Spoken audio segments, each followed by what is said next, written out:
It's time now to check in with our traveling correspondent, comedian Tom Papa, in a segment we call Out in America. Tom, are you there? I'm here, Chris. I continue on my journey, shining a light on all the good people in America. This week, I traveled to the great Midwestern city of Indianapolis. People had hoped that winter was over, but at the last minute, it popped up again like a horror film monster.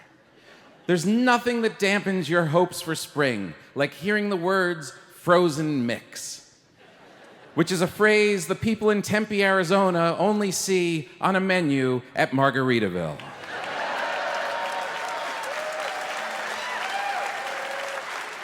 I woke up in Indy cold, hungry, and annoyed, and decided that the only thing I was going to do on this day was eat.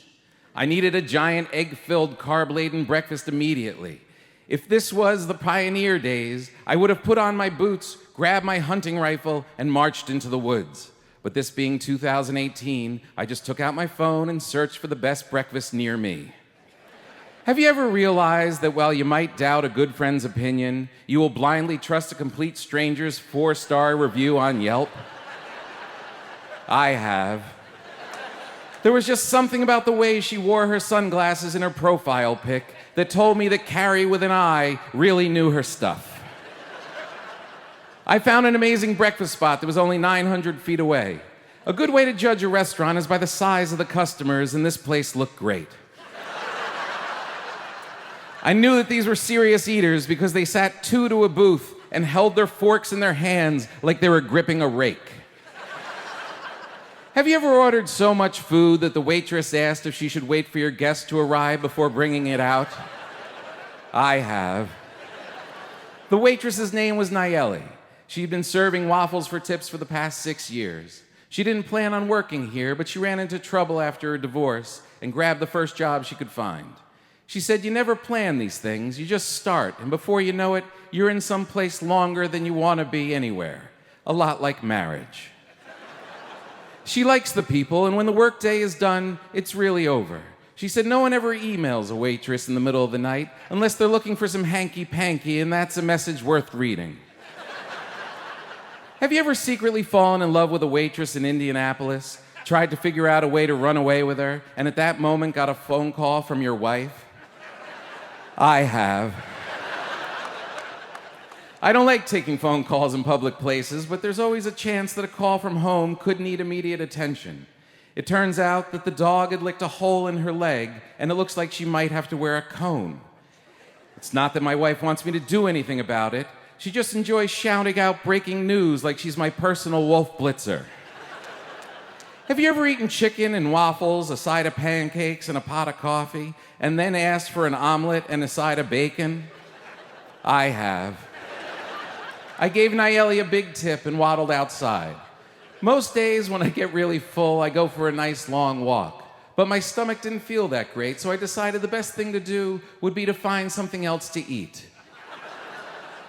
Have you ever waited on the sidewalk in Indy for an ice cream shop to open like you were sleeping out for tickets to a Van Halen concert? I have. I couldn't tell if the shopkeeper was happy to see me or worried that I was about to attack him and steal his toppings. His name was Yoshi. As he opened the place, he let me sit on a stool and listen to his story. His parents moved him here from Japan when he was just 2 years old.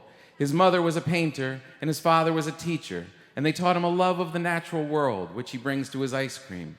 He uses only organic cream from local dairy farmers and all natural ingredients. He said that he treats his ice cream as if it's his art, the art of his life.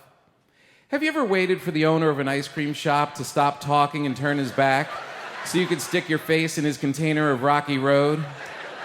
I have. Yoshi prides himself on making his own cones.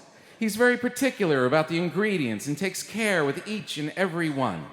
Have you ever pretended to be interested in the art of ice cream cone design while sneaking mini marshmallows into your mouth? I have. When he was done, he had me try his latest flavor, a cucumber, kale, and mint chocolate chip. Yeah, if that sounds strange to you, you're right. I did my best to be complimentary, but honestly, it tasted like a newly painted room. I wished him luck, hit the street, and got the taste out of my mouth by eating an iconic Indianapolis breaded pork tenderloin sandwich. Have you ever slipped into a food coma in your hotel, and when you came to, realized you had really passed out on the display model at a mattress store? I have. I don't know why I ate so much there. It must have something to do with winter going on way too long. It's time for spring, baseball, sunshine, and state fairs. And when it comes back, I'll be there with a deep-fried hot dog in each hand. Until next time, this has been Tom Papa out in America. Thank you, Tom. To find out when Tom will be headed to a city near you, go to tompapa.com.